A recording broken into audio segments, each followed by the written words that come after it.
gonna start tonight. Forever's gonna start too. Once upon a time I was falling in love, but now I'm only falling apart. There's nothing I can do. A total eclipse of the heart.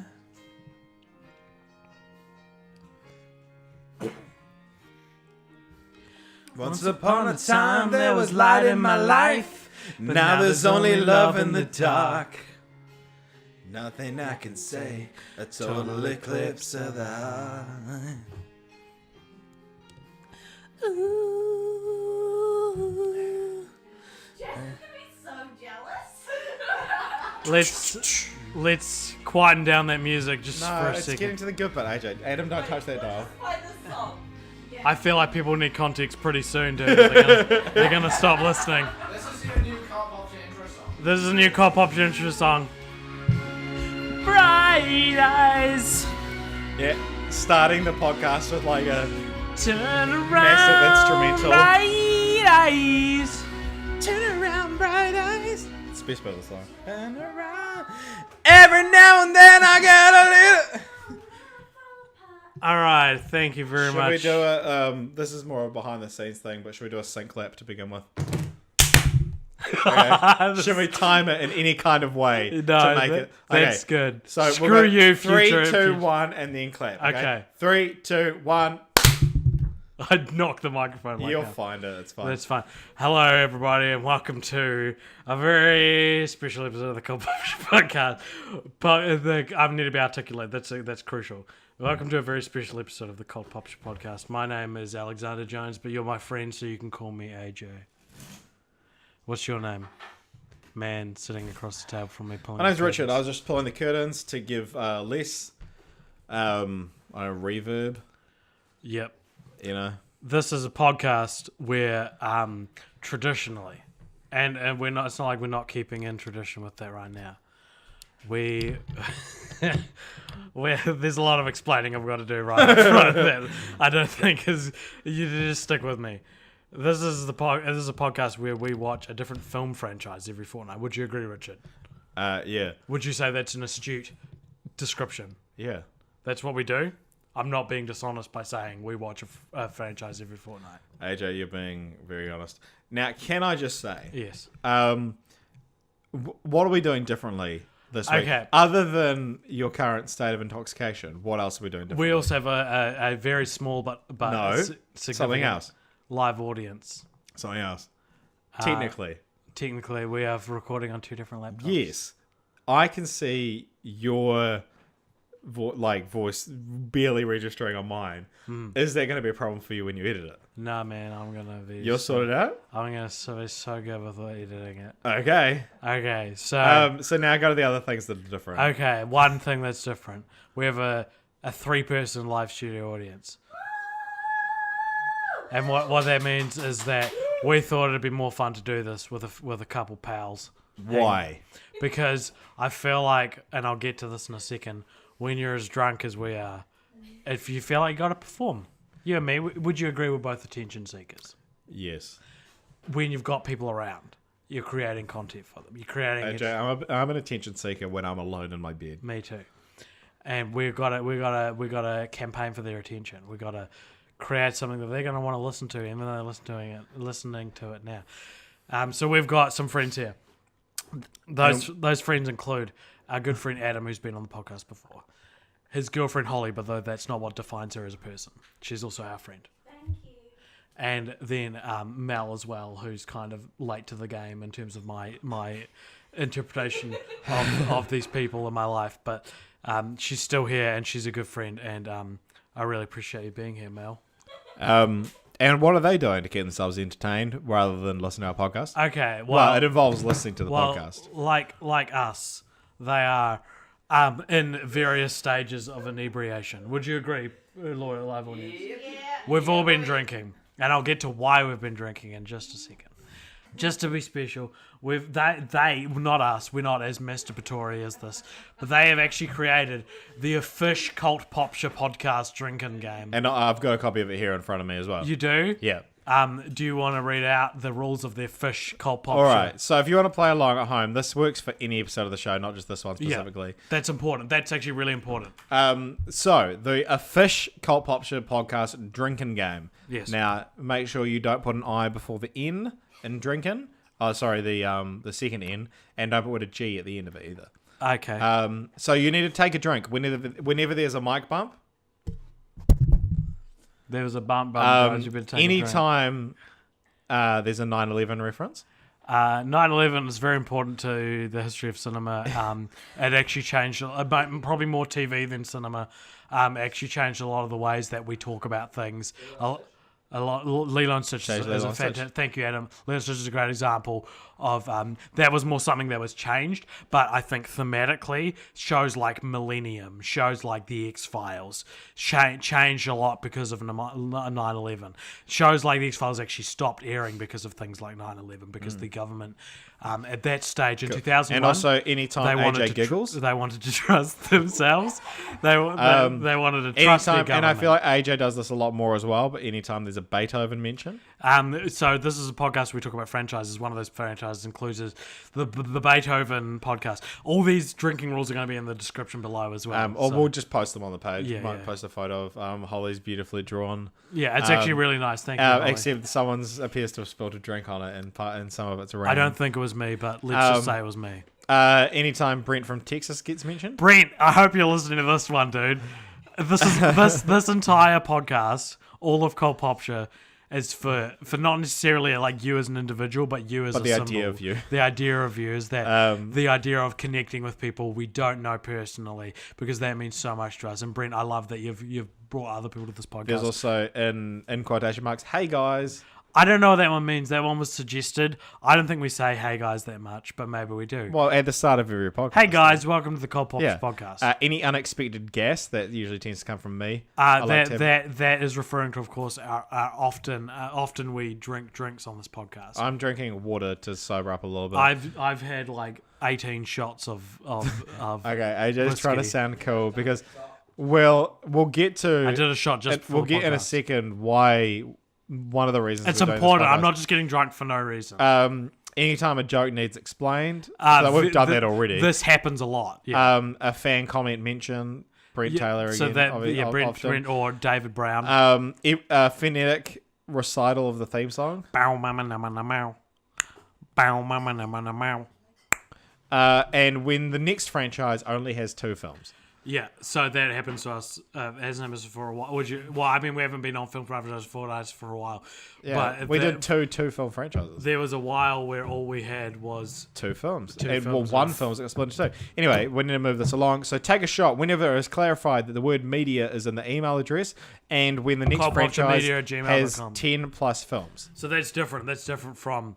Man, my friends are so good to me, man. Yeah, they just brought you drinks just brought me a drink coasters and so a that you coaster. don't sound like a fucking idiot. Adam, come say hi. Come say hi under the microphone, Adam. Hello.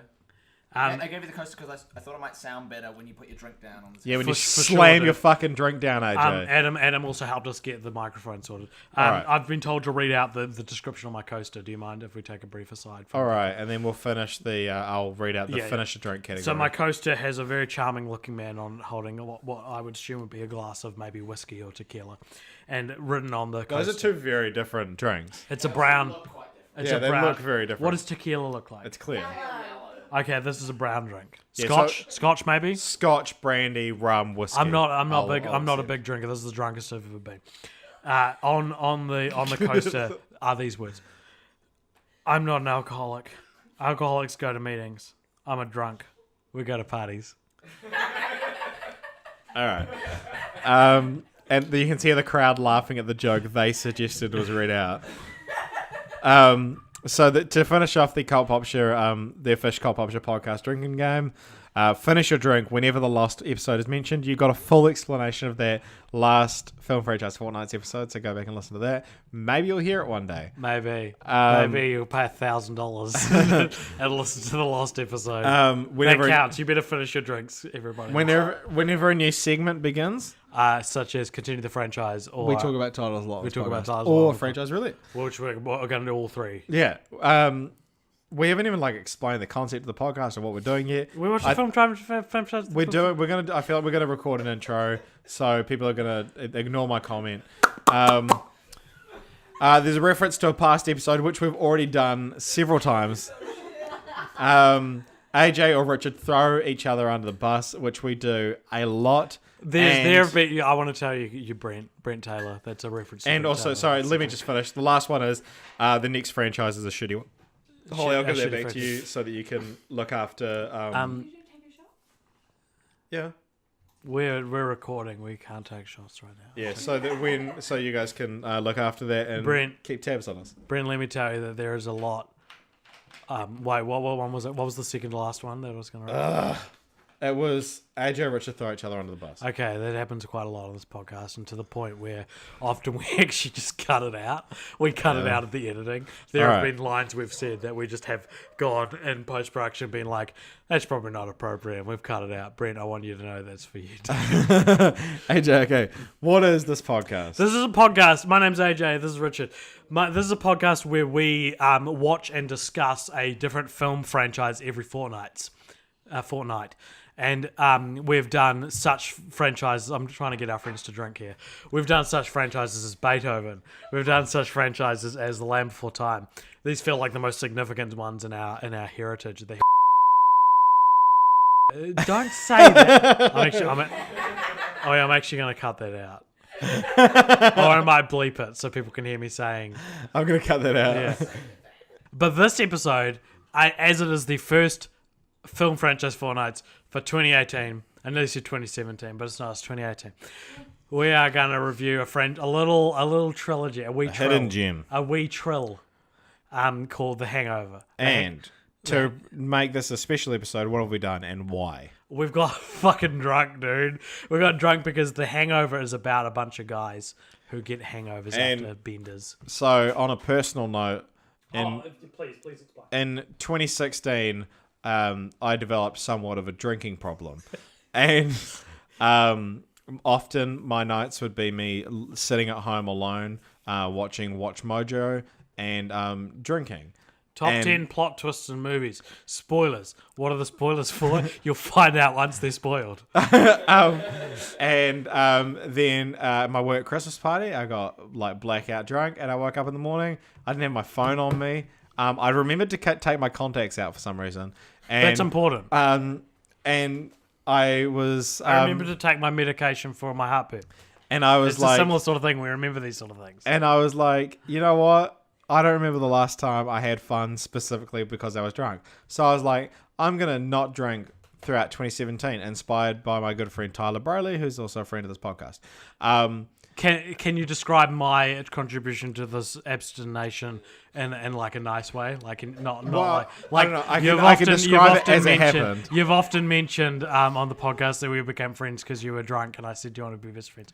I want you to from what I saw, me choosing to also go the path of sobriety. I was like, "Hey AJ, I'm thinking about I'm not going to drink all through next year." Yes, and you were like, "Yeah, bro, me too. I'll do it with you." And I was like, "Well, I didn't ask." You didn't ask, but would you say? But they know that's what good friends do. They're there for you when they know that they need you. Even though I don't have any semblance of a drinking problem. This is the drunkest I've ever been, and I feel like I'm not that drunk. Yeah, see, we've had about the same amount to drink, and I seeing you get this drunk has sobered me up. It's something wicked. I had 2 shots of whiskey to begin with. Yeah, and I was like, I'm actually going to vomit. I'm going to be blackout drunk when we record this podcast, and I feel fine now. I'll tell you what, I've had so many conversations tonight about how I'm not worthless. I've had so many conversations about how I'm not going to be lonely forever. I've had so many conversations with my great friends, with people who are drunk. My drunk friends about how I'm not, your classic drunk. I've hugged and kissed all of the people in this room. Maybe not Mel. Mel, if you want me to give you a kiss on the cheek, I will, but you don't have to. That's up to you. All right, let's not get into this. I've kissed Holly on the cheek. AJ, I've kissed you on the cheek probably before this podcast, before the specific. AJ, you kiss me on the cheek every night before bed. I kiss you on the cheek every night while you're sleeping, and then I quietly whisper, "Good night, my little angel." It's free real estate. It's free real estate. AJ, can you please explain the concept of this podcast? I feel like I've done that 3 times okay, already. well, one for every Hangover movie. There's your segue. Okay. We watched the Hangover movies, and the reason we got drunk is because we're watching the Hangover movies, which are movies Actually, it's the other way around. movies about getting drunk. Yeah. Well, Would you agree? we thought, on our franchise list, it has some of them have like little rules next to them. Like there's a franchise, there's 2 movies, House and House 2, and a rule for that one is it must be recorded inside a house. Unlike every other episode, which is recorded in the Amazonian rainforest. It's recorded inside a home. Yeah. Okay. We've also a better example might be the Cloudy with a Chance of Meatballs, where AJ has to eat a whole thing of meatballs. Or the Viewer Schooniverse, where and inspired by mall rats, we have to record in a mall. Yeah, which I feel like we won't do, but let's see. Anyway, it had. I'm sorry, Adam. What was that? Mall Cop. We should. I think that might actually be what it is on the list. Yeah, but anyway, The Hangover had Richard Gets Drunk. Yeah. And then obviously we couldn't do that last year, so I thought, let's do it for our first one this year and just have a bit of fun with it. I want to get more drunk than I am right now. AJ, you fucking go for it, mate. Like, I consider myself... I couldn't drive right now. I don't even know how to drive when I'm sober.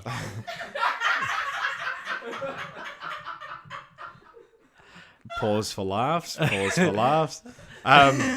Yeah, I wouldn't trust myself to drive right now, but I feel fine. So it's kind of funny, especially the fact that you're driving the podcast. I know, right? That's what I was going to say. Is the episode. true irony of this episode is that this is one where I don't See, know. AJ, this is why it's good to fuck over one where you're running it. Yeah, Yes, yeah, that's yeah. a reference to the last episode. There you go. Take it to finish your drinks, you fucking friends.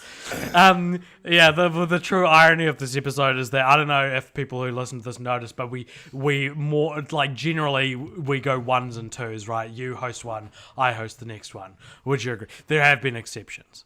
Yeah, like Godzilla did all of them. Yeah, you did all of Godzilla, but that was because we decided that. I'm better at doing the research. Yeah, you are. I actually want. I'm better at like creating through lines. You're better at creating research. I'm better at fucking up my through lines and then pointing it out. I'm better at fucking. Would you agree with that? No laughter from the audience. No, I know that was a rough audience. Too busy trying to finish our drink. Oh, I'm sorry. They're too busy trying to finish their drinks. The Hangover Trilogy. Finally. 18 minutes in. The Hangover Trilogy. I've got 17:59. Also, I'm eating a pizza. I'm not. But I'm so full. The Hangover Trilogy consists of the following films, directed by the following people, rated the following on Rotten Tomatoes. The first film in the trilogy was called The Hangover. It came out in 2009, directed by Todd Phillips, and has a Rotten Tomatoes score of, what do you think? Gonna go mid-70s. 79, so high 70s. Actually, probably higher than it deserves, would you agree? No. No. This was, of course... that's a throw under the bus. You're right. Drink. The Hangover, the first Hangover was actually, fun fact for people who want to know this, the Hangover 2009, directed by Todd Phillips, RT score of 79%, was the first R16 film I ever saw at the theatre. I saw it with a friend of mine. Is that on my IMDb page? No, it's not. I saw it with a friend of mine named Ben. People used to call him Grim. That was his nickname. He's since dropped that nickname. If you're listening, Ben, I'm sorry I brought that up. I remember I saw it as a 16. I'd freshly turned 16 in 2009. Where did the nickname Grim come from? He went around a party telling everyone how they were going to die, I think. Oh my gosh.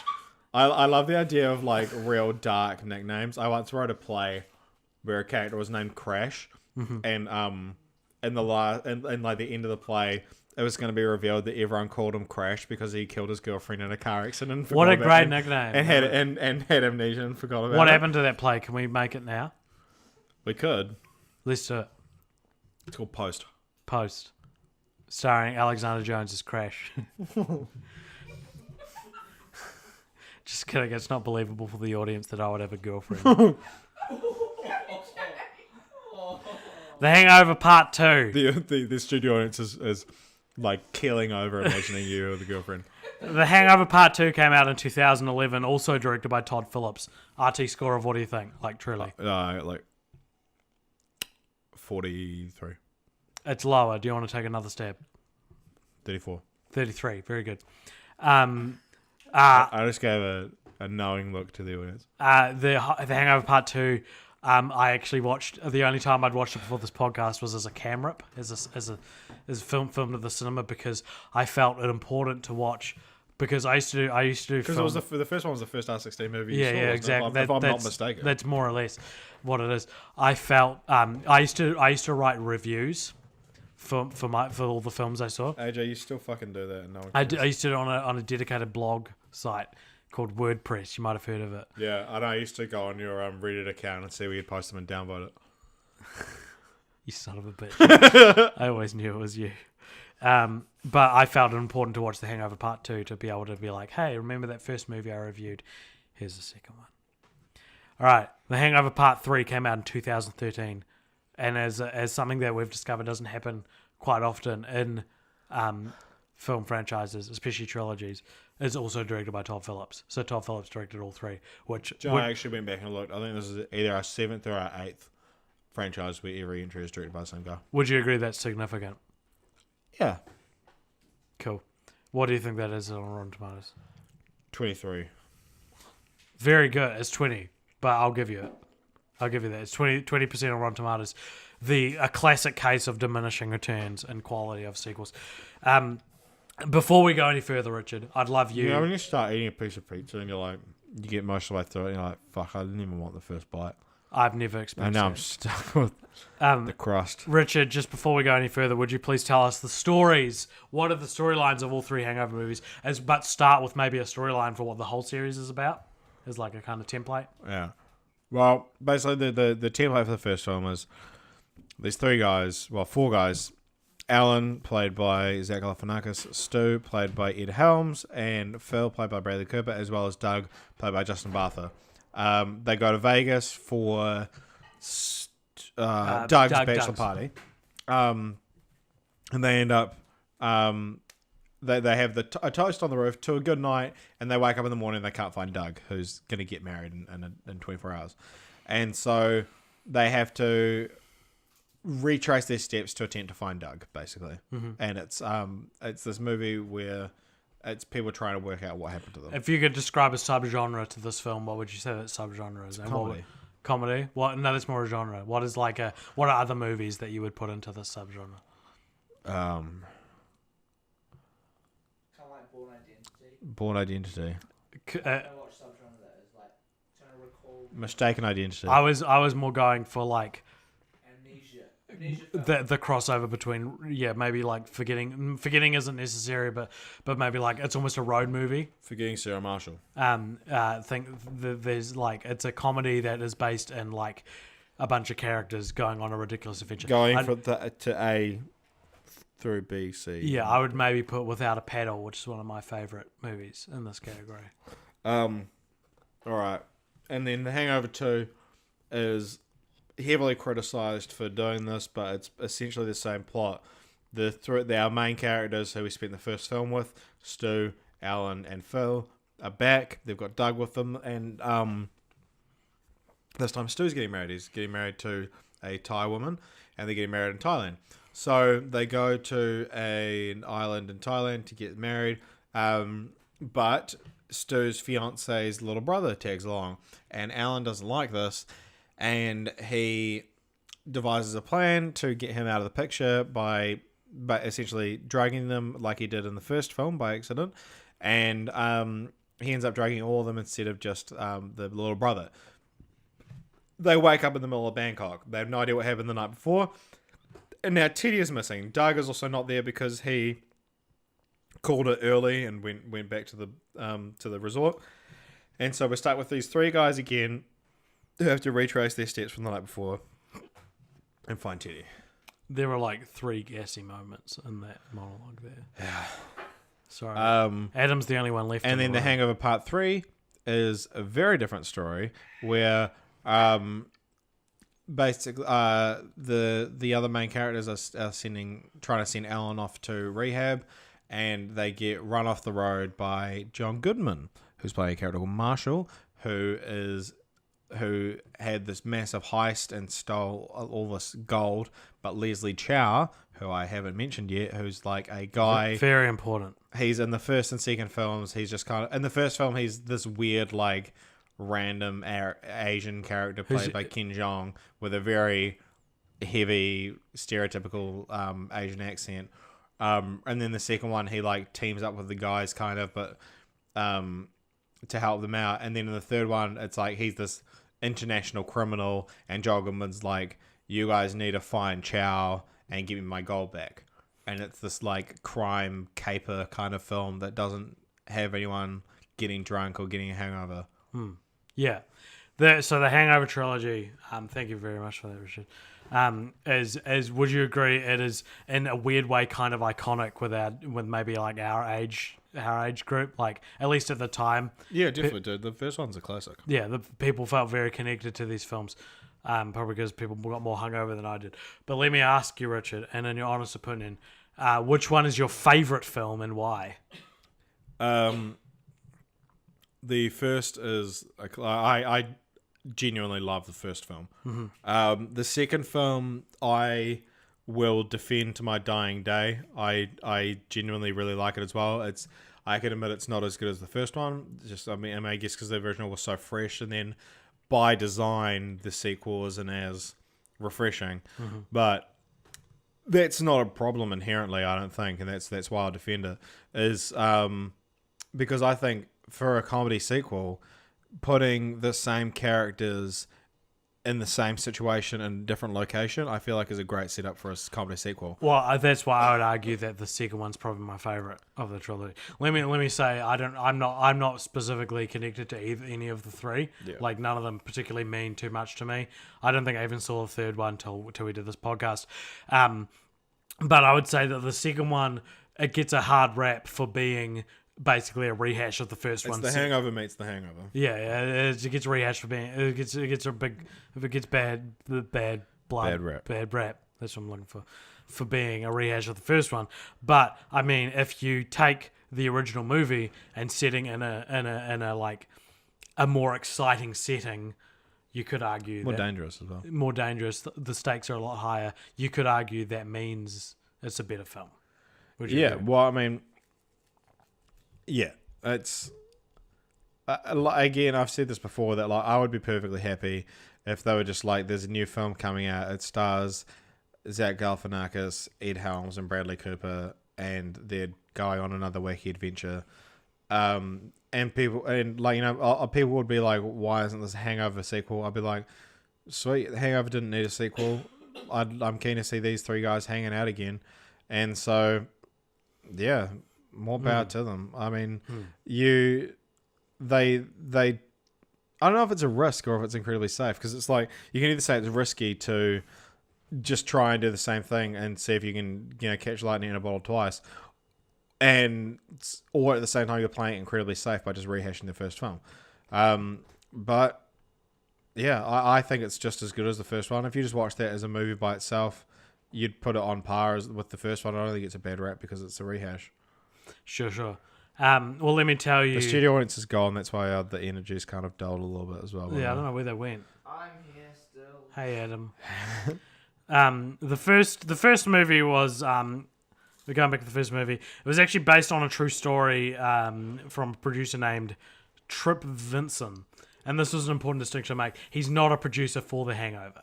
He's a producer who knew a producer from The Hangover. And he woke up after I think it was his own bachelor party in Vegas, and discovered that he owed a lot of money to a strip club, and that idea of being in trouble after you wake up hungover through Todd Phillips, the director, and a few other writers, was eventually created.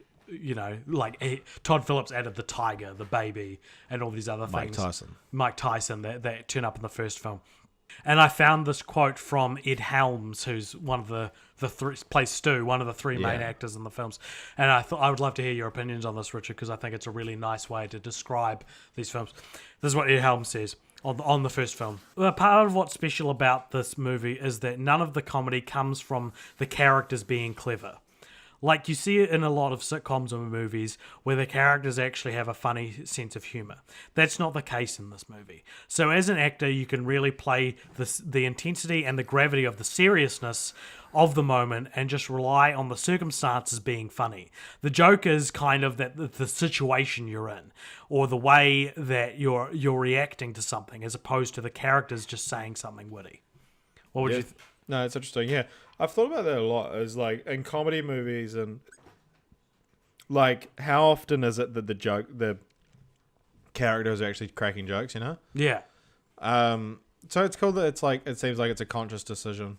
What you'll hear a lot of on this podcast, if I can articulate it properly in my inebriated state, is that these movies, I feel like I should love them, but I don't. And I think what Ed Helms has said about what I just read out then, that it's about a situation, a movie where the situations are inherently funny, so the characters almost don't need to be funny, I think is a good design for a movie, especially because the characters are still funny. Right. Yeah, and it allows the acting to come through as well. Yeah, because they're all very talented actors in their own right. And so you're able to have someone like Bradley Cooper, who's like essentially like a serious actor who's leading this comedy film essentially.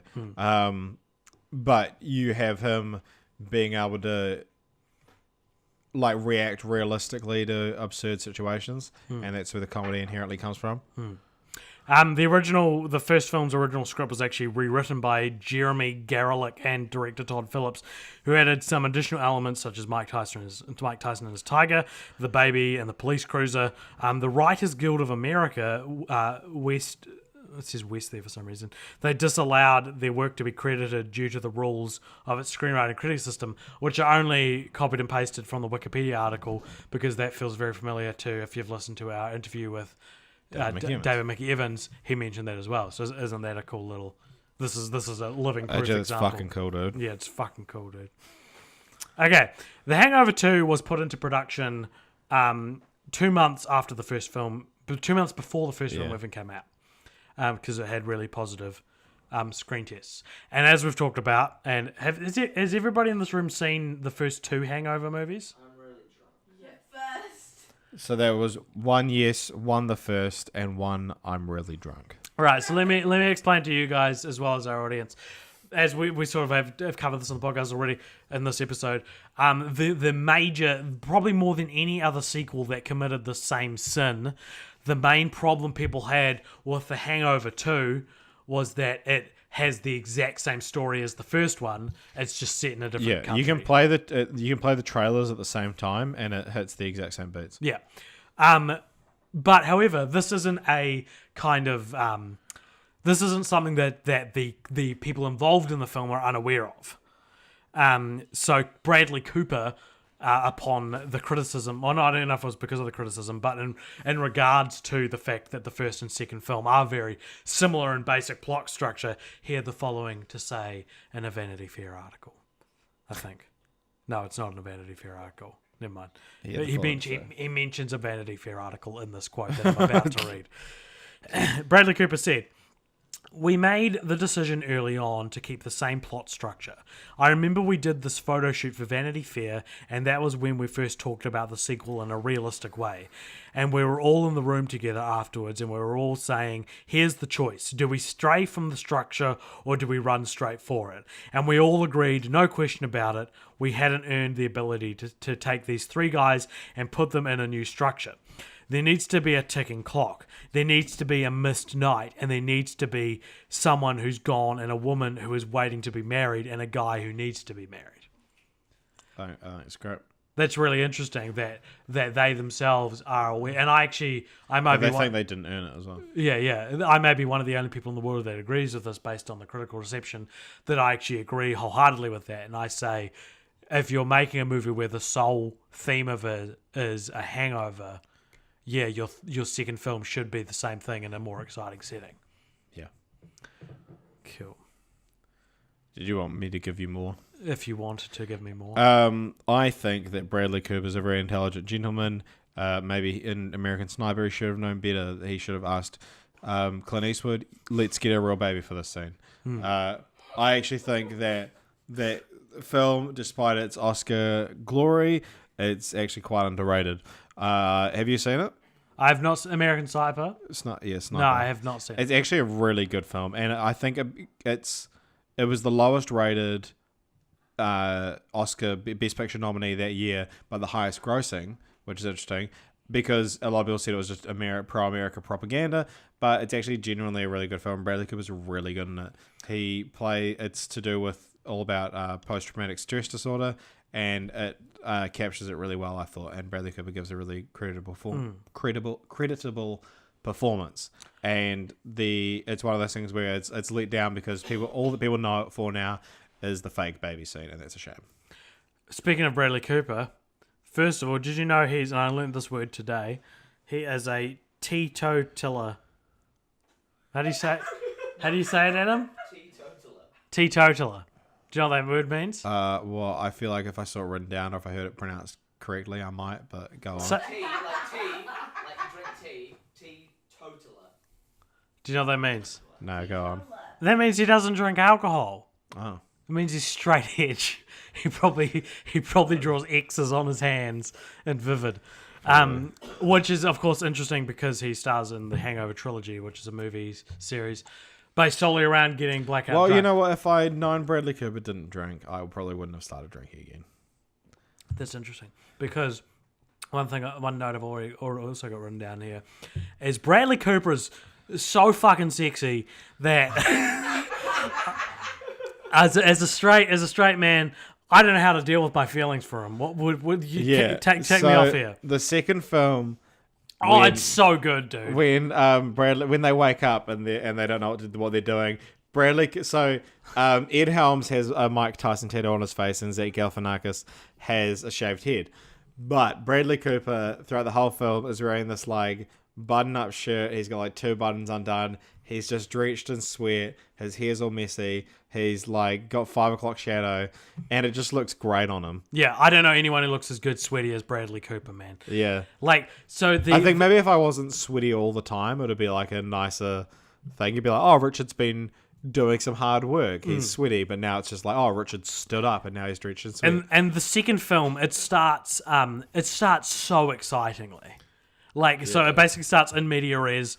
So the first film starts the same way. So that's true. Both the first 2 films start with Bradley Cooper's character, who I would argue is maybe the closest thing these films have to a protagonist, or at least he's always like marketed as the protagonist. Yeah, he's but in like practice, he's not. He's kind of the straight man. Yeah.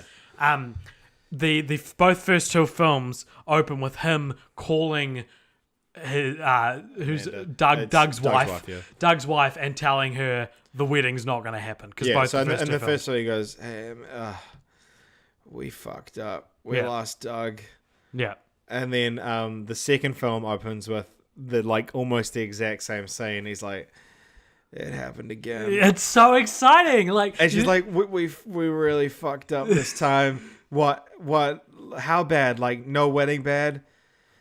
Yeah, it's a bit worse than that. And that's so exhilarating. Yeah, man. Like, it's like, holy shit, what have they done this time? I'm not invested in these movies that much. Yeah, I got really... I've seen the second one. I've seen the first 2 like dozens of times. And watching the second one again the other night, I was hyped up. He is very good at what he does. And out of all the 3 main actors of Bradley Cooper, Ed Helms, and Zach Galifianakis, I feel like he's the only one who you wouldn't categorize as a comedy actor. Yeah. And this was the first Bradley Cooper movie I ever saw, and so I immediately assumed, he's a comedy actor. But he's not. He's too handsome. Yeah, he's too handsome. And so he's been in a lot of things since, and so maybe because of that he carries a little extra weight to reducing himself to playing this kind of character. Yeah. Anyway, Bradley Cooper's fucking sexy. And anyone who disagrees with me can fight me IRL. Let's ask the woman in the room, Mel and Holly. I nearly called you Molly and Hal. Would you Holly, come here. Okay. Come to the microphone. Okay. You're going to be on the podcast, Holly. Holly, Bradley Cooper, tap or gap? Smash or pass? Speaking to the microphone, my friend. It's not a hard question, Holly. It's smash. I don't know if it is. Okay, get out. You're incorrect. Oh, that's cool. How does it feel being wrong, Holly? He's attractive. But Okay, that's all. Thank you. yeah, I don't know. Okay, goodbye. There's a structure to his body that is unprecedented by any other male in human existence. Human existence. Okay. Okay. One thing I want to talk about. We were done with Bradley Cooper for now, but feel free to bring him up. Let's later. talk about how sexy Ed Helms is. Not at all. Conversation done. Okay. One thing that I noticed about these movies, They haven't aged well. yeah, Holly might have something to. She's left the room now, but she might have something else to say on this. These movies are very problematic. Oh, my computer's. Hold up. Mine's still going. My waveform isn't huge, but you can fix it in post. AJ's always got a bigger waveform than me.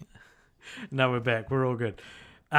These movies are very problematic, and I feel like they are coming out in 2009. They were probably the last politically incorrect films to across the line before like this cultural revolution we're currently in. Yeah, you couldn't have a film come out today that has a character introduced saying, "No, my friends are really mature," and then you hear in the background, "Paging Dr. Faggot." Yeah, there's stuff like there's a lot of use. It's fucking hilarious. It is funny. I'll admit, but there are a lot of use of terms like gay and retarded and a gay. No, well, to be fair, both of those words are used humorously. In the first one, he's like, "Well, tell that to Rain Man because he counted cards and he was a retired."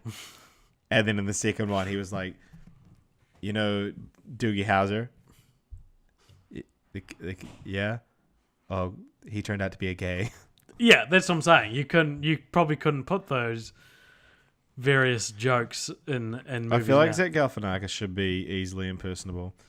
Can I tell a quick story about Zach Galifianakis? Is it that we both vaguely resemble him? Why do you say his name weird? Well, how do you say it? Galifianakis. That's Adam says he says Galifianakis. I say Galifianakis. I say Galifianakis. Everybody says it. I say Galifianakis. Galifianakis. Yeah. Well, anyway, he and oh my god, AJ fucking just knocked his Mandarin lime bitters with his hand, and oh my god, it got like 45 degrees, and he grabbed it. Anyway, yeah, do you know the song "Tonight," or it might be called "Tonight" by Hot Shell Ray? No. Tonight, we're standing on the rooftop top of the world tonight. And that song, Party on the Hollywood sign. yeah, he goes. Looking like Zach Galifianakis. Yeah, so he goes, he's like, woke up with a new tattoo, and something like that, and it kind of looks a bit like you, mixed with that Zach Galifianakis. Whoa, we're doing it. Whoa, yeah, I remember that song. I saw that video on YouTube one time, and the top comment was, "Wow, did he just rhyme with Galifianakis? Galifianakis? Galifianakis. Did he just rhyme with Galifianakis? Wow." And it's like, No, he didn't. no, he didn't. He says he rhymes "you" with Galifianakis, and then he rhymes Galifianakis with "we're doing it." Here's a strange observation is that I feel like Galifianakis, Cooper, and Helms all became famous because of the first movie specifically, and the first movie specifically is seldom brought up in our current landscape. You know what I mean? Like, I feel like It's like Avatar. No one talks about it. yeah. I feel like maybe in like 20 years, no one's going to talk about The Hangover, and yet it's the. I guess, comedy movies like that, they tend to roll around a lot. But I guess people still talk about like 21 Jump Street and shit like that. Yeah. 21 Jump Street changed the game though. Maybe that's it, dude. That's totally it. As the Hangover series, Well, it's the last big like R-rated comedy before 21 Jump Street. that was created in a specific way with a specific voice. It's not meta. It's not like Well, and I think that the general public's disdain for The Hangover Part 2 adds to the like it falling out of the public, and also the fact that there's a third one that no one saw. Yeah. Added to it falling out of the sort of zeitgeist. It's funny because I have all these trivia notes about the first two movies and none about the third. There was nothing interesting that happened in the third. But speaking of the second film, as you just mentioned then, I've got some stuff to say to you. I'm going to tell you about some stuff. So, as I said, The Hangover 2, it's criticised a lot for copying basically exactly what the first one did. But did you know that out of all three movies, The Hangover 2 by far is the most controversial in terms of stuff behind the scenes? Yes. I'm going to tell you, and I know you know some of these already, which is Yes, why. because I mentioned a lot of them while we were watching Yeah. the film. So I'm going to say some words, and you're gonna clarify what those words mean. Okay. Number 1, the Mel Gibson fiasco. What happened? All right. So Mel Gibson was cast to play a small cameo role as a tattoo artist, but after In The Hangover Part 2. in The Hangover Part 2, and after 4 days of being in the film, he was Zach Galifianakis specifically spoke out and said, "I don't want to work with Mel Gibson." And then apparently there was a large amount of the crew that also spoke out, and so they caved and said it's not a unanimous decision to work with Mel Gibson. We're going to recast him. So they cast Liam Neeson in that role, and then Liam Neeson shot the scene where he gives our heroes some valuable information, and they go on their way. But in the editing booth, they realized that they needed to cut the scene following, and therefore needed to put some more exposition into Liam Neeson's scene. However, Liam Neeson was busy shooting The Wrath of the Titans, and so they had to reshoot it with a different actor. They chose Nick Cassavetes, who directed The Notebook.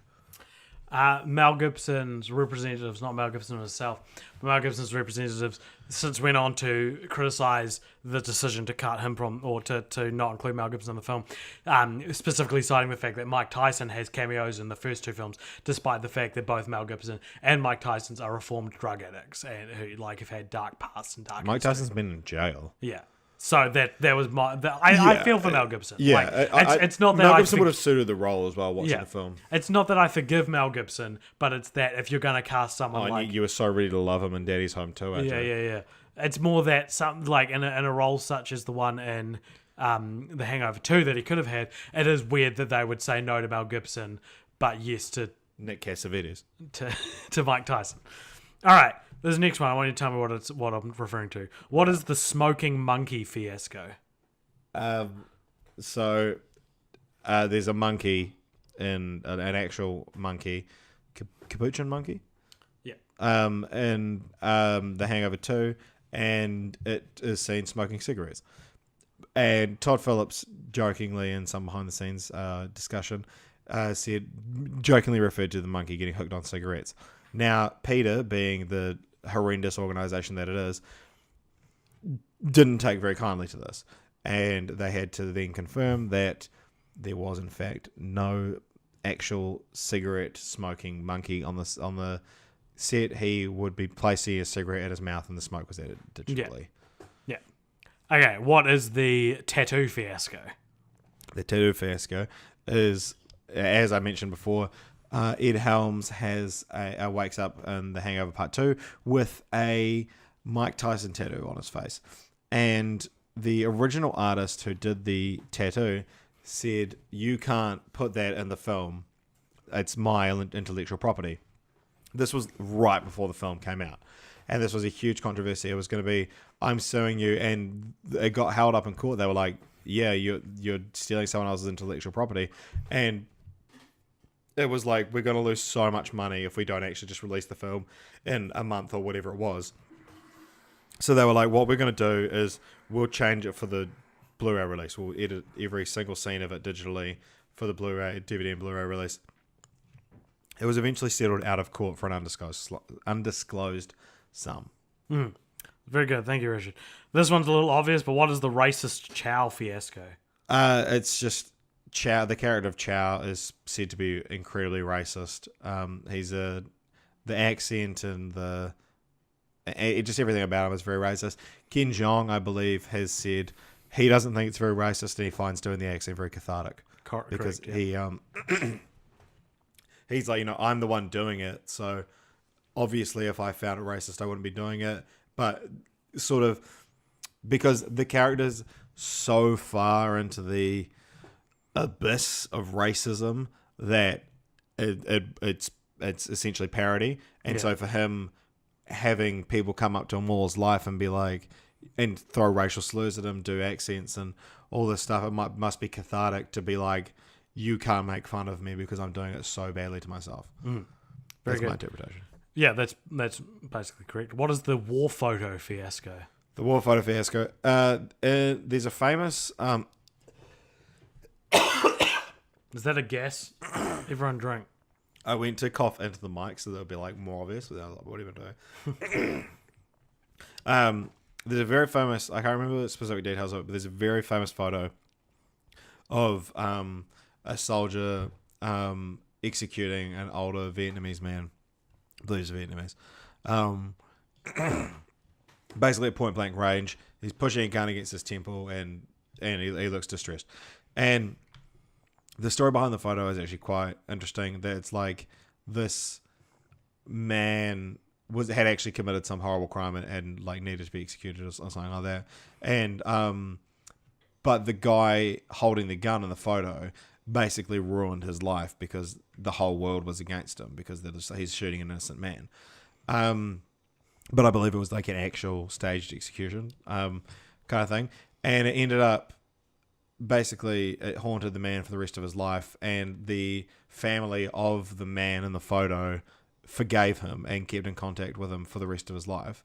And I don't want to say he ended up killing himself, but I feel like that might be what happened. I think he like hid away in Australia for like the remainder of his life. Right. That all needs to be fact checked. Anyway, the first two Hangover movies end with them finding a photo, a camera or a camera phone, which has photos of the night before. So the second to last photo we see over the credits in The Hangover 2 is a staged recreation of this famous photo.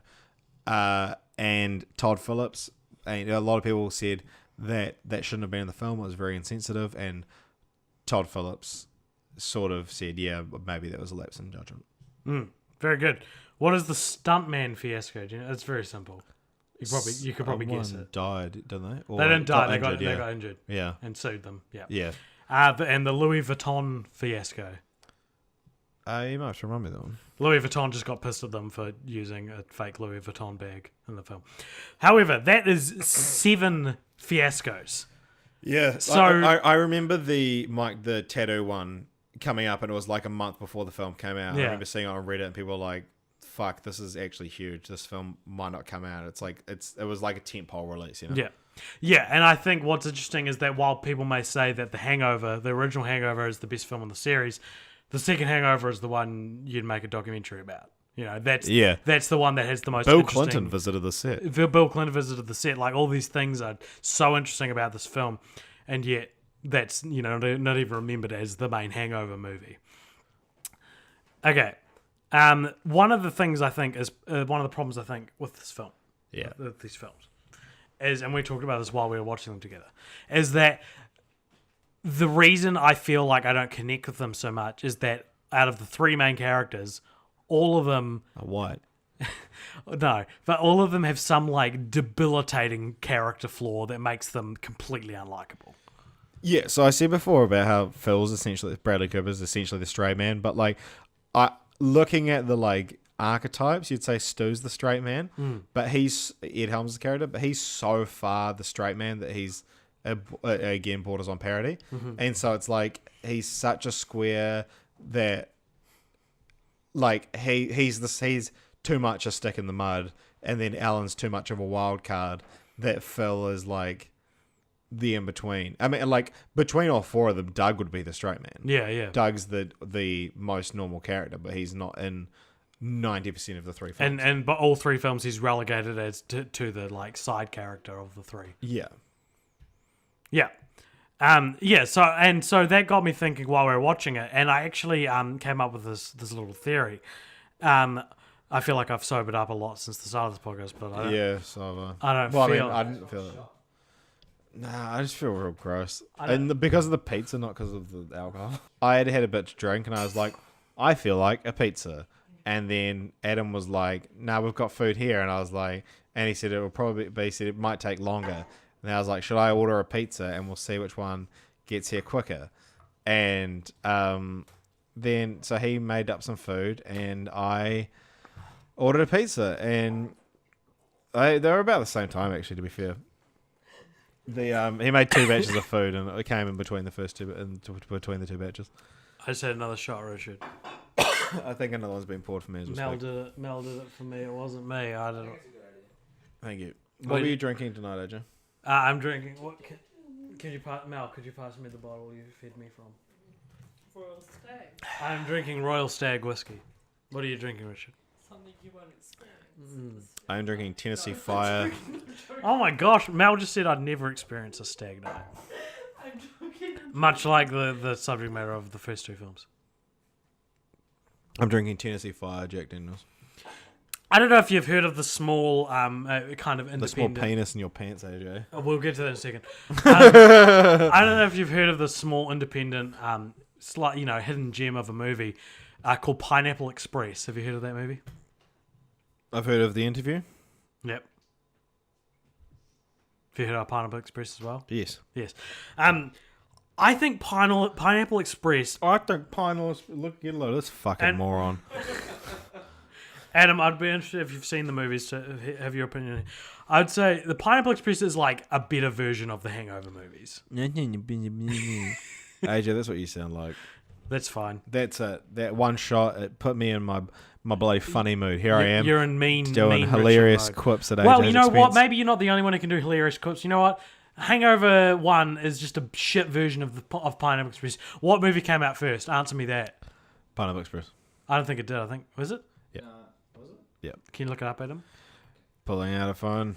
That was my suggestion for the drinking game. Was someone makes a claim that a phone is then had to pull out to prove it or disprove it. No, okay. So Pineapple Express, I believe, was like 2006, 2007. And I feel like it was maybe it was 2008 at the latest. Yeah, nice. There you go. So it was before Hangover, just 2009.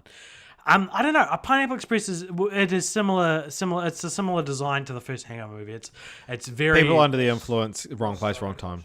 Yeah, say that again, Richard. People under the influence, wrong place, wrong time. Yeah, which I feel like is the Hangover, but the Pineapple Express is a lot more heart to it and a lot more extra. And I do have a lot of catharsis for that style. I of would film. say though that if you're looking at what each film attempted to be, it's not like The Hangover tries to have a lot of heart and fails. The Hangover is a lot tighter as a comedy, I think, because Pineapple Express does fall into the Judd Apatow thing of being maybe 20 minutes too long and having a very stretched out emotional third act where your characters sort of decide they don't want to be together and then agree to be together again, which is in all of his films and is probably his most common complaint.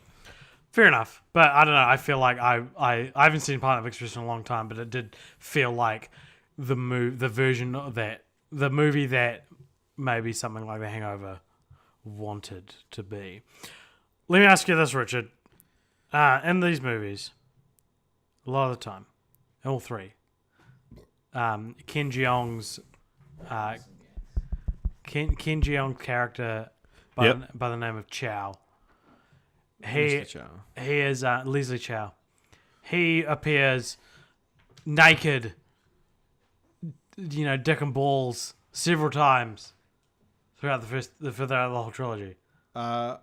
You don't see his dick and balls in the first one, but he's naked. Do you not? I think you see it. It's not focused on, but you do see him naked. Well, I mean, I guess I wasn't looking that hard at his dick and balls, AJ. Can I get a what from the audience? What? Thank you. My point is, okay, in the second one, they draw specific attention to his. Yeah, they taste his dick. Do you want to explain that, or should we just leave that out for Just those who have seen it? And in the third one, the post-credit sequence has him fully nude. I've got a question for you, Richard. Yeah. Is your dick bigger than Chow's? My dick's bigger than Chow. Yeah. How big is your dick, AJ? It's bigger than Chow's. Oh, that's good. But it's not that big. On a logarithmic scale, where would it lie between Chow's dick and Chow? It is probably maybe... You go first. Did you know that on a logarithmic scale, the midway point between a plank, which is the smallest observable distance, and the size of the known universe, the midway point is the width of a human hair. Really? Yeah. Wow. But that's on a logarithmic scale, which increases exponentially. No, it's an exponential scale. Logarithmic's the opposite way What's the opposite of exponential? It increases as you go smaller. Really? Like I see. Yeah, I yeah, see. yeah. I see. But yeah. Um. But it's still an exponential increase. So your Decrease. dick's the size of a human hair? I don't know what you're telling me. AJ, look, I've tried to keep the length of my penis secret on this podcast. You've tried many times, and I'm trying to It comes up a lot. finally get it out of you. You're not. Were you just leaving that out there? Look, Are you looking at your notes, or are you just... I'm You're just desperately pussing trying out to of- just change the subject. You're just like, hey, here's an offer to try and make not only you, my co-host, but the rest of the audience feel uncomfortable. There's one other person. The No, the but the girls people have gone to fucking bed. listening, you Oh. idiot. Hey, fuck you, Richard. Fucking asshole. Be your dick's the size of Chow's. That feels mean. I'm sorry. Ken Jeong, if you're listening. It's fine. Your dick's bigger than Richard's. One thing that I thought the third Hangover movie, which we haven't talked about a lot, the third Hangover movie, missed an out opportunity. on. Missed opportunity for the third Hangover movie is that there's, until the post-credit scene, which is sort of treated as kind of like a joke, there's no hangover in it. It's just the repercussions of the first hangover come back to bite them, basically. That's the plot of the third film. Yeah. Now, I thought, wouldn't it be cool No. if, when John Goodman's character, Marshall, captures the main It says character, you have 3 days to get chow. you have 3 days you could chow. And I'm taking Doug as collateral. Yeah, they're taking Doug as collateral. And the way they ensure that the characters don't Like, track them. they drug them. And Stu, And, Phil, and and drop them somewhere. Yeah. Yeah. And Stu, Phil, and Alan wake up with a hangover from being drugged by... Like, they don't do this in the movie. I'm saying this would be a good idea. Yeah. Would It's you a missed agree? opportunity. Yeah. 100%. Like, it's like a deleted scene that never existed. You could put that scene into the film and then just have a couple of references to them, like their headaches or something like that. Yeah. Like, have the exact same film, but you've just got this like extra bit of like, oh, this is how we're tying it in. They've got a headache because they're hungover. I'm using that in quotation marks because they were drugged, not drunk. But yeah, like, I think that's a good idea, and it's a good way to, like, the film doesn't have to be them retracing their steps. Yeah. It can still be the like hunting chow. But yeah, I think just that, like, the memory gap and waking up, like, just to have that iconic scene from the first two. It's staged almost identically of them waking up and finding each other and finding what's different. Bradley but, like, Cooper's all, like, sexy waking up. yeah, but have them Sweating profusely, wake but up in looks the middle of the better than desert, anyone they're else. tied up, and it's like, it's later in the day and they're not quite sure if what happened really happened. Yeah. Yeah, it's like a missing scene from the film. Yeah. And I don't know, I would have, from like a symmetry point of view, Yeah, it definitely. would have felt better to have that in there. Yeah, especially when the second film's so close to the first one, and in terms of like structure and plot, to then have nothing of that in the third one seems weird. Like, if the second one was like a midway point between the first and third, Yeah. it would make more sense. But because it's like one and then a carbon copy of one, and then the third one's so different. Yeah. Which, I mean, like, in a way, it's kind of cool. But Yeah, that's the thing, is that people are like, according to Rotten Tomatoes, and I know you feel this way as well, the third one is like vastly inferior to the first two. And it's just not. Honestly, it's just not as funny to me. to me, I'm not a big fan of all three movies. So to me, the third one was like, oh yeah, this is an interesting way to continue on the story. To continue the franchise. Yeah. But before we get to that, before we get to continuing the franchise, we're going to talk about titles. We talk about titles a lot on this podcast. I don't have too much to say about these titles for those who don't remember. Well, it's interesting that they're called Part 2 and 3. So for those who don't remember, the titles are The Hangover Part 2, The Hangover Part 3. Rich, I know you have particularly interesting feelings on the use of the word part. Well, I just think it's funny because it's like the just if it was just called The Hangover 2, that's like, this is a rehash. Whereas part implies this was always part of the story. Yeah. Like, the story was planned out this way. And as far as I'm aware, Todd Phillips and whatnot were just like, yeah, it's like The Godfather 2, one of the greatest films of all time. It was The Godfather Part 2. That was the first time a film used part 2. Is that true? Yeah. In fact, maybe fact check this. I might be pretty confident on it, but I'm pretty sure it was the first film to actually use a numeral. Interesting. And for its sequel, rather than Very just having a different name. Yeah, and so it was like this kind of nod to that, The Godfather Part 2, because it's saved for very prestigious films. And so it's one of those things that's like, it's a very subtle joke, but it's just kind of funny. So you approve? Of Yeah, part I 2? like it. It's so easy to have or to not have, but it just makes it slightly funnier. Yeah. If it was like chapter 2 might be, Yeah. yeah. I think yeah, The part Hangover is just 2 kinda would have fun. been fine. Yeah, exactly. That's my point. Is that The Hangover 2 would have been fine, but you're just putting a little extra joke in there. Adam's nodding approvingly. Is that part 2 was the first film to use a numeral? In it? Isn't that interesting? Yeah. Cool. Well, I don't have anything else to say about titles. Yeah, Despite the fact we because talk sequels, about it's interesting. Like looking back at the history of sequels, especially like that we've done this as like a franchise. That we do this franchise podcast. We haven't got it yet. Maybe we will one day. But the Rocky franchise was like that's become now like there's a reboot and they had like the distant sequel and everything like that. But that was such a joke of like where is this going? That after Rocky 3, they were like, oh, what's next? Rocky versus an alien. And it's like, you're only 3 films in. Think of how big, like, how big franchises get these days. Yeah. That, like, back in those days, the fact that, like, they were making it, either they're making a third one or they'd made a third one, we're going to make a fourth. The people were like, what's next? Rocky fights an alien? Oh, when are they going to stop making these? And then someone's like, wait a minute, that's a good idea. And they wrote Rocky fights an alien and that became Predator. Nice. Very cool. That's really cool. And like let's aim for Rocky with our minds and Or Predator. the universe trying to get us to give us Rocky. Okay. We're coming to a close. Before we do, let's just give this franchise a wee continuing. Let's continue this franchise. This is a segment on our show where we take the franchise we've been studying. Take the franchise we've been Discussing. Take the franchise I don't like to use the word review. we have been reviewing. And Don't. review. Don't you fucking dare, AJ. Hey, fucking fight. Kick me in the nuts, Richard. I bet you won't. Do you want me to kick you in the nuts? Come here.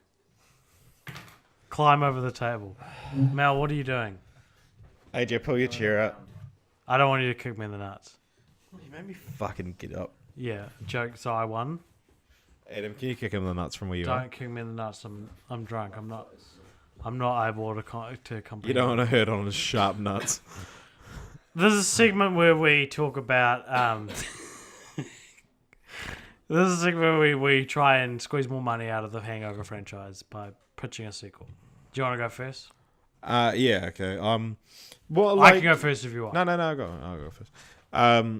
The idea I had for like the, I feel like I had 2 ideas, but I can't remember one of them right now. But like the kind of going for the pure idea of what like a Hangover 4 could be if it came out now, or like it'll probably work better in maybe like 10 years. But no thanks, I'm good, man. I just got offered some sausage rolls. And I'll have a sausage roll, man. Yeah, fuck yeah, man. I'm gonna eat it. I'm gonna eat it raw. No tomato sauce. I'm gonna eat it raw. Raw. It's still cooked, AJ. But going for the Hangover part, here's my pitch for the Hangover Part 4. These characters obviously don't really keep in touch anymore after everything that they've been through. But one day, Doug dies. Very good. And they have to like, and it's they go on some kind of mission to scatter his ashes, and they'd end up, So I'm sure Doug would have it as well somewhere that like he wants to have his ashes scattered in a certain place. So it's kind of like Due Date, which has Zach Galifianakis in it as well. Also directed by Tom Phillips. Yeah, and it's like the mission across country to scatter some ashes, but you have the characters sort of they're back together. They haven't seen each other in like maybe like 10 years, and they think, let's go on this one last mission together. Let's let's have one drink. What could one drink hurt? And then we just get a classic hangover movie. We can do them in schedule order. You ignore the third one. They're just 3 movies with the exact same plot. Yeah. And they would wake up in the morning and they can't find Doug's ashes. And then it would be kind of cool if it ends with this moment of them like finding out that they'd actually already scattered them last night. Mm-hmm. They find like, you know, the whole thing would be like, where's this container? Have you seen this container? And they finally find the container. It's empty. And they'd find out they'd already scattered them. And they scattered it off the roof of Caesar's Palace in Las Vegas, where they found Doug at the end of the first film. And it's this kind of moment of like, this was the most important thing to happen in any of our lives. And in a way, even though we don't remember saying goodbye to our friend, that kind of means more because that's not remembering any of that was so important to all of us. Yeah, that's cool. That's better than my idea. I don't want to say my idea now. That's one of the best. This is one of the best. That's one of my like truest sequels I can think of, like that I've actually done, where I've tried to pitch a genuine sequel to a film. I just thought it'd be cool if The Hangover 2 was a point-and-click game. Even The Hangover 1 as well. Yeah. I don't know why you see The Hangover 2 specifically. Well, I mean, because it's in a more interesting climate. Like, point-and-click games aren't very popular anymore, but I used to love... Well, to be fair, AJ, you're not popular. That's true. No one likes it.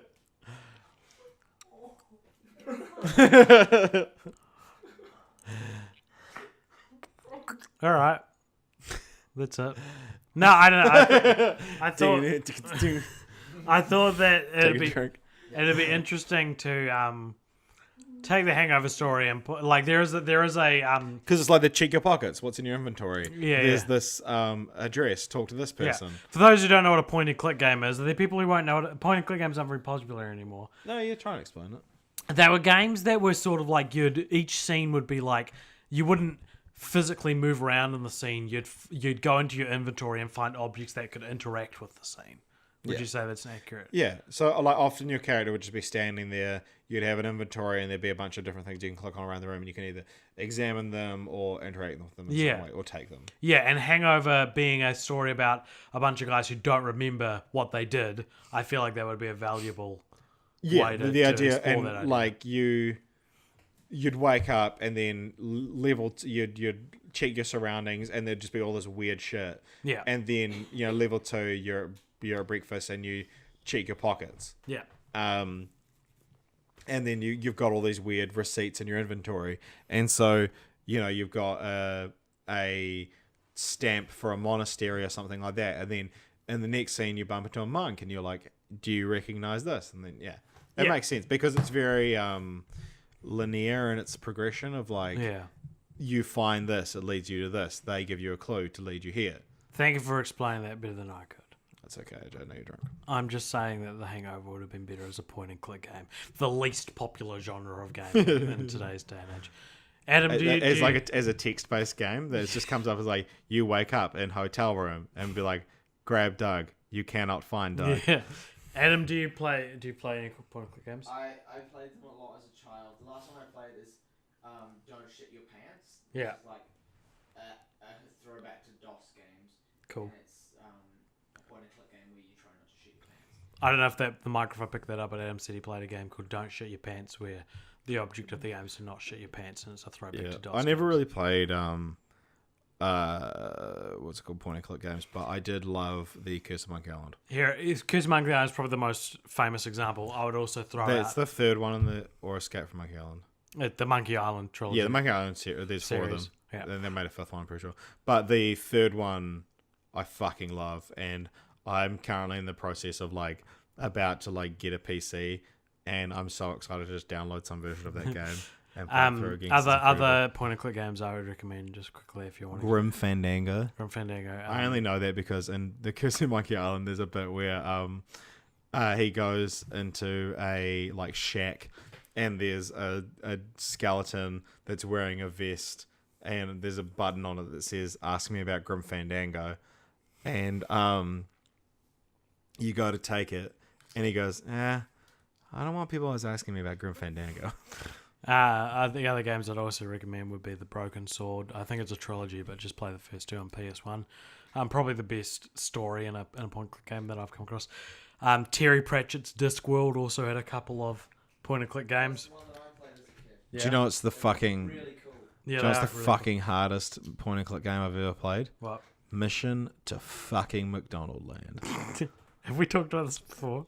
We haven't talked about it on the podcast, but I'm sure I've talked about it with you in person because that game is the fucking bane of my existence. And honestly, someone fact check the year if you can. Mission to McDonald's. Mission to McDonald Land. Can you check when that came out on? It might know because I'm pretty sure it was like New Zealand exclusive. 1999. So that game came out in 1999. I was 6 years old, and I got this game. AJ, you're not listening. You're hiccuping and you're typing. So this game came out. I had to make sure my computer was still on because I was worried. And I was like, I played it all the time when it first came out, and I just could not play the game. I don't know if it's I didn't understand how a point and click game worked, but there was you had to somehow you had to rescue the four What you're talking about. Mission to McDonald Land, AJ. Fuck. Why are we talking about Mission to McDonald's? Because it's a point and click game. Why are we talking about point and click? AJ, shut up. That one shot is just fucked AJ up. You have to rescue the four McDonald's mascots. One of them was stuck behind a palm tree, which was behind like a river of lava. And to get there, you had to cut down the tree. To cut down the tree, you needed an axe from a chicken nugget. When you tried to get it, the chicken nugget would say, AJ, shut up. I'm actually really invested in the story. So the chicken nugget would say, we no trust you. Prove you're a friend first. There was dialogue in this game? Yeah, and then... and Mildly racist. I had no idea how to convince the caveman chicken nugget that I was a friend. And so every few months, maybe like once or twice a year, I would pull this game out and just try and work out how to do it. What platform was this game on? It was PC. It was a CD-ROM that came with a Happy Meal. And so I would pull it out and be like, oh, I'm 9 now. I'll be able to work this out. I'm 10 now. I'm every age from 6 till 2012.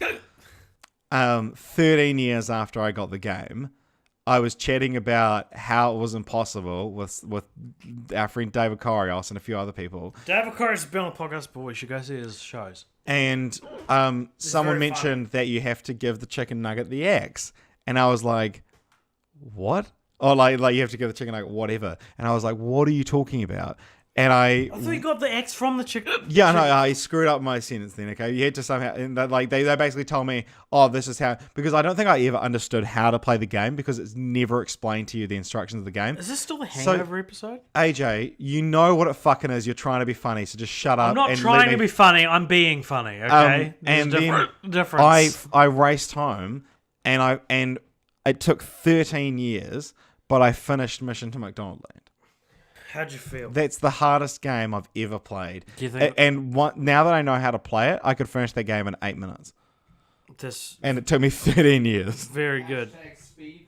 Hashtag speedrun. World record progression of this. It took 13 years.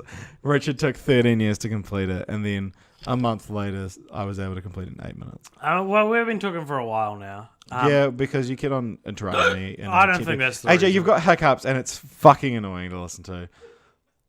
Hey, Richard. AJ, you're going to say some fucking dumb shit where you're like... fuck you, you fucking you asshole. either go and you try and be real mean. I'm glad I watched Home Alone instead of Die Hard. Oh no, we're going to finish it. I don't even know. You finish your drink if you're playing the drinking game. AJ... What? You're Say actually it. such a piece of shit. I'm glad you're moving cities. Don't tell them. I'm sick of living with you. This is fucking... I hate you. I hate everything you stand for. Listen to me, you piece of shit. I'm going to kill you. While I disagree with what you say, I'll defend to the death your right. Just shut the fuck up. And this... Listen to me, you fucking piece of shit. If you ever cross me again... Oh my god, have you ever fucking crossed me? I'll slit your throat in your sleep. You piece I of shit. would fucking... You're the biggest stab piece of shit shit out of I've you. ever met. You fucking... I hate you so much. You're the worst person I know. All right, should we do franchise? Yeah, roulette? let's do franchise roulette. This is Have you got the Google Doc up of the film? Do you want me to do it? I'll do the random number. You do the list. Okay, so this is a segment of the podcast where we have a Google Doc of a bunch of franchises listed. How many films? Make up a number. It's probably that 200 and something. I got 300. Where's Holly? She's She's throwing up. I'm probably gonna throw up tonight. Game was too much. That's fun. That's amazing. She's actually throwing up. Okay, film franchise Fortnights. We've got a new Google Doc. Everybody, did you say that? 170. What? 170 is American Pie. I've got. Let's go American Pie. Do you want to just watch American Pie? Let's watch American Pie, man. I'm so. We can finally have this fucking discussion for real. Let's do it, man. AJ and I have a very large bone to pick I have a huge bone. about American Pie. My bone. AJ, My bone is like 9 you inches. have to sit and wait. I got the for biggest American fucking Pie bone in the because out of the AJ male. has. You guys just wait. AJ has the dumbest fucking opinion about. That's not my opinion. No, it is, and it's fucking. a mistake It's I fucking made. stupid. All right, that's been. You do the sign off. You do it. You fucking asshole. I'll fucking dickhead. kill you. All right, that's been Cult Popture. This film franchise Fortnights. I'm sorry this one got so aggressive. Tune in next week. We're going to be watching the American Pie films. There's what? Fucking piece of shit. I'll fucking... 8 or 9 of them. There's 8 of them. Yeah. And yeah, we're going to be chatting about those next fortnight. Sorry. We I'm check gonna out kill you. Cult after Popture this on finishes. YouTube, SoundCloud, and Facebook. Or you can email us at cultpatriamedia@gmail.com. So yeah, just get amongst it. Let us know what you thought, and we'd love to hear your feedback. Do you treat me like you've treated me again? I'm gonna make sure. And I'm gonna get up, and you can just be left to the ramblings of a loudmouth malcontent. Here's the thing about Richard Martin. What you don't know, Richard Martin. He was born into wealth. He was born into a family that believed he was the sunshine flying out his asshole. But let me tell you something about Richard. The guy doesn't know how to wipe his own butt. I've seen him. He comes out of the bathroom and he's like, "Don't do it right," and I'm not going to help you. Every time he's like, "How do I do this?" And I'm like, "Listen, man. It's not my responsibility to show you how to do this." Every time he asked me, and eventually, I gave in. I started showing him how to do it. And now he's more of a man than he'll ever be, and it's thanks to me. Leave me alone. This isn't about you. This is about me. All right, goodbye, everybody.